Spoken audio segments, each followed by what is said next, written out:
앞서 실내 마스크 해제에 대한 청취자 여러분들의 생각을 알아봤는데요. 대전을 시작으로 지자체가 특정 시점부터 실내 마스크 착용 의무를 해제하겠다는 소식이 들리면서 실내 마스크를 둘러싼 논쟁이 커지고 있습니다. 관련해서 정재훈 가천대 예방의학과 교수 연결해 보겠습니다. 정재훈 교수님 안녕하세요. 네, 안녕하세요. 네, 잘 지내셨죠? 네, 잘 지내고 있습니다. 네, 교수님 최근 들어서 실내 마스크 착용 의무 해제 논의 활발히 이루어지고 있는데요. 이런 흐름 교수님은 전문가로서 어떻게 보고 계십니까? 지난 3년간 국민들께서 참 고생이 많으셨고 방역정책에 적극적으로 참여해주고 계셨습니다만 이제 저는 방역정책의 지속 가능성이 조금 떨어지고 있는 게 아닌가 생각이 들고요. 네. 일상회복에 대한 지속적인 요구가 있는 데다가 어느 정도 여건도 무르익었기 때문에 네. 충분히 논의가 이루어질 정도의 시점은 됐다고 생각을 합니다. 네, 충분히 논의가 이루어질 정도 시점 됐다라는 말씀을 주셨습니다. 그러면 지금 현재 나오는 지자체와 정치권에서 하는 이야기요. 의무 해제 시기를 1월 말쯤으로 보고 있는 것, 이 부분 바로 다음 달인데요. 어떻게 보십니까? 먼저 강조드리고 싶은 게 있는데요. 예. 의무화의 해제라는 표현보다는 조정이라는 표현이 조금 더 맞을 것 같고요. 조정이요. 그 이유가 예. 의무화가 해제된다고 해서 마스크를 벗어도 된다거나 마스크를 당장 벗자라는 의미는 아니거든요. 그러니까 의무화가 조정된 국가에서도 네. 의료기관이나 대중교통에서는 마스크가 의무화가 되거나 강력하게 권고가 되는 나라가 대부분입니다. 네. 그리고 이제 이렇게 시기를 못 박는 것도 고민이 조금 필요한데요. 만약 이제 1월이나 12월이 되었는데 네. 재유행이 다시 한번 늘어나거나 새로운 변이가 우세종이 되면 혼란이 더 가중될 수 있는 측면들도 있거든요. 즉 방역 정책에서 특정 시점을 이야기를 하면 시원해 보이는 측면도 있지만 오히려 국민들에게 불필요한 논란을 드리는 부분도 있기 때문에 처음에는 정부에서는 3월 정도로 이야기가 나오지 않았습니까? 그랬죠. 그런데 지금은 이제 1월에 대한 이야기가 나오고 있고요. 네. 과연 그렇다면 그런 1월과 3월을 나누는 과학적인 기준은 무엇인가에 대한 비판도 나올 수밖에 없거든요. 네. 저는 이제 의무화 조정을 위한 전제 조건은 분명히 있다고도 생각을 하고 그 조건을 충족해 나가고 있다고도 생각을 합니다만 네. 이런 특정 시점과 조건을 못 박는 것들에 대해서는 조금 주의가 필요하다고 생각을 합니다. 네, 과학적인 이유 그리고 근거가 필요하다는 말씀을 주셨는데요. 정기석 코로나19 특별 대응 단장이요. 오늘 MBC 라디오 시선집중과 인터뷰에서 1월 말쯤이면 자연 면역과 인공 면역이 합쳐져서 대부분이 면역을 가지게 되는 때이기 때문에라는 그런 근거를 말씀 주셨는데 이건 해당되지 않을까요? 면역은 과학적으로든 행정적으로는 참 애매한 단어입니다. 예. 그러니까 이미 시행됐던 전국민 항체조사 결과를 보면 올해 8월 기준으로도 전국민의 거의 98%가 기초적인 면역이 있는 상태로 나왔었거든요. 네. 하지만 잘 아시는 것처럼 면역 수준이라고 하는 것도 시간이 지나면서 감소할 수도 있고 새로운 변이가 등장하면 더 떨어지기도 하거든요. 네. 그렇다면 충분한 면역 수준이란 어느 정도를 말하는지를 정확하게 이제 짚기가 정말 어려운 부분이 하나가 있고 네. 그리고 해외 사례를 보더라도 우리나라보다 이가 백신 접종률이 높은 나라도 있고 감염자의 규모가 더 큰 국가들도 있었습니다만 네. 이제 그런 나라들도 의무화의 조정은 이미 이루어져 있는 상황이거든요. 그래서 아까 앞서 말씀드렸던 것처럼 특정 시점과 너무 자세한 조건을 정하는 것은 네. 오히려 운신의 폭을 좁힐 수 있다라고 생각을 합니다. 네, 참 쉽지 않은 문제라는 생각이 드는데요. 교수님 말씀 들으니까 앞서 말씀하신 것처럼 전제 조건, 그런데 그 조건을 너무 또 특정하는 것도 좀 위험할 수 있다는 말씀 주셨는데 정기석 단장께서 주신 말씀 중에 또 조건 제시가 있었지 않습니까? 고령층 50% 그리고 감염 취약시설 거주 종사자 60% 이상이 개량 백신을 접종해야 한다. 이것이 이제 전제 조건이라는 말씀이신데 현재는 이 조건은 훨씬 못 미치지 않습니까?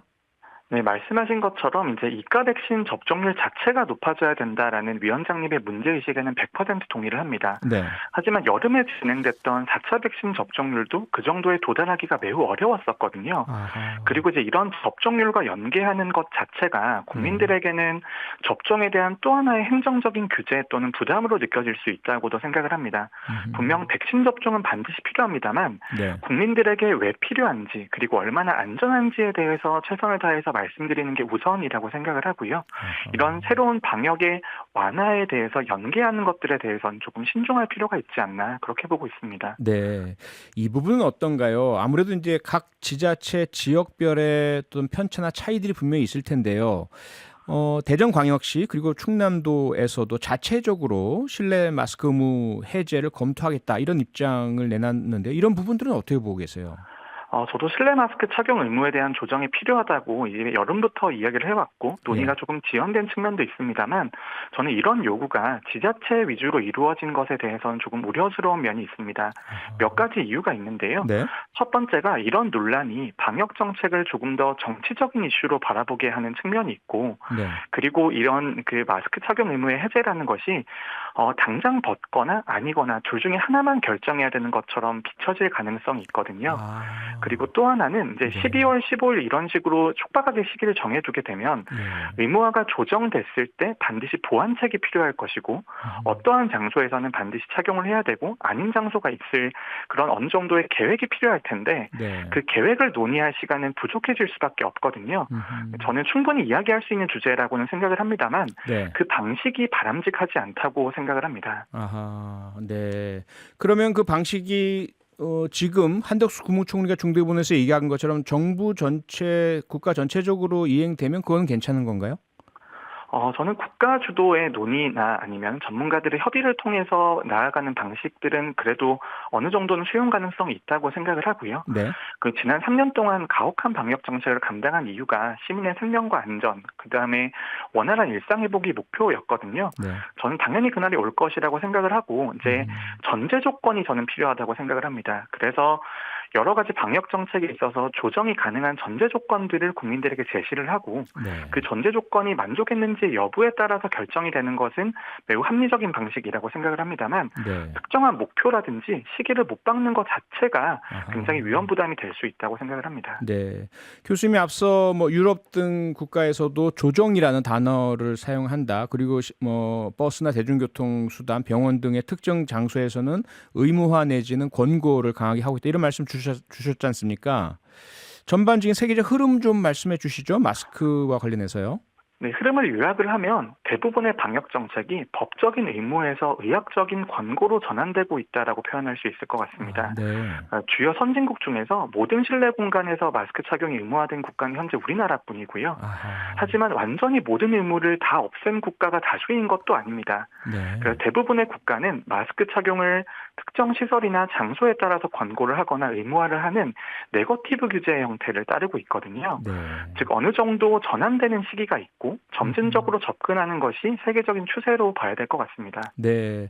뭐 해제란 용어를 쓰건 조정이란 용어를 쓰건 어쨌건 실내 마스크가 만약에 그런 조치가 이루어진다면 많은 사람들이 쓰지 않는 상황이 올 텐데 그렇게 될 경우에 확진자 증가 그것이 결국 위중증 환자로 또 치명률 향상으로 이어지는 것이 아니냐 이런 우려가 있지 않습니까? 이건 어떻게 보세요? 네, 그런 우려가 있을 수도 있습니다만 아까 말씀드렸던 것처럼 전면적인 해제가 아니라 불합리한 부분에 대한 조정이 있고 네거티브 규제 형태를 가져간다라면 저는 그 영향을 최소화할 수 있을 것으로 보고 있고요. 네. 또 하나는 또 우리나라의 독특한 특성인데요. 실외 마스크 착용 의무가 해제가 된 지 거의 반년이 넘었습니다. 네. 하지만 실외에서 장소에 따라서 국민들이 판단에 따라서 마스크를 잘 쓰고 계시거든요. 네, 그렇더라고요. 그래서 이제 그런 부분들에 대해서는 저는 시민들의 의식이 굉장히 훌륭하기 때문에 네. 그렇게까지 이제 중증 환자가 급증한다거나 아니면 유행에 영향을 줄 정도가 될 것이라고 보지는 않습니다. 네. 뭐 앞서도 전제 조건이라든지 또는 뭐 증거 이런 이제 부분들을 짚어주시긴 하셨지만 마지막으로요. 이제 질병관리청에서 공개 토론회 전문가 논의를 거쳐서 실내 마스크 의무 해제 시점을 논의하고 있다고 하니까요. 어떤 부분들 어떻게 논의를 좀 해야 될까요? 저는 가장 중요한 부분이 방역 정책에 대한 지속 가능성이라고 생각을 합니다. 네. 지금처럼 완화나 조정의 시점을 놓치게 되면 더 큰 사회적 비용과 혼란이 발생할 수밖에 없거든요. 예. 그래서 향후 이제 방역 정책에 조정이 있다라면 그 조정의 조건과 단계적 이행을 위한 로드맵을 보여드리는 게 중요하다고 생각을 하고 그리고 특히 영유아의 마스크 의무라든지 아니면 반대로 꼭 써야 되는 시설들에 대한 논의가 중점적으로 이루어지는 게 매우 중요하다고 생각합니다. 네, 오늘 말씀 여기까지 듣겠습니다. 고맙습니다. 네, 감사합니다. 네, 정재훈 가천대 예방의학과 교수였습니다. 평일 저녁 6시 5분에 여러분을 찾아갑니다. MBC 라디오 표창원의 뉴스 하이킥.